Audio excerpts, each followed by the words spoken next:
దేవుని వాక్యం మార్కు సువార్త 2వ అధ్యాయము 5వ వచనం.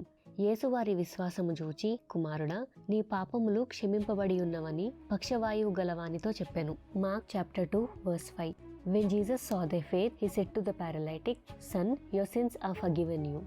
మన ప్రభువైన యేసుక్రీస్తు వారు, కుమారుడా, నీ పాపములు క్షమింపబడి ఉన్నవని పక్షవాయువు గలవానితో చెప్పెను.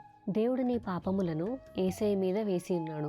నీ కుమారుగా ఆయనను పాప పరిహారార్థ బలిగా తండ్రి చేసి ఉన్నాడు అని ఎప్పుడైతే నమ్మడం ప్రారంభిస్తామో అప్పుడు నీ దృష్టి నీ మీద నుండి దేవుడు పూర్తి చేసిన పని మీదికి వెళ్తుంది. కొందరు రక్షింపబడిన తర్వాత కూడా పాపక్షమాపణ విషయమై దేవునిని పూర్తిగా నమ్మరు.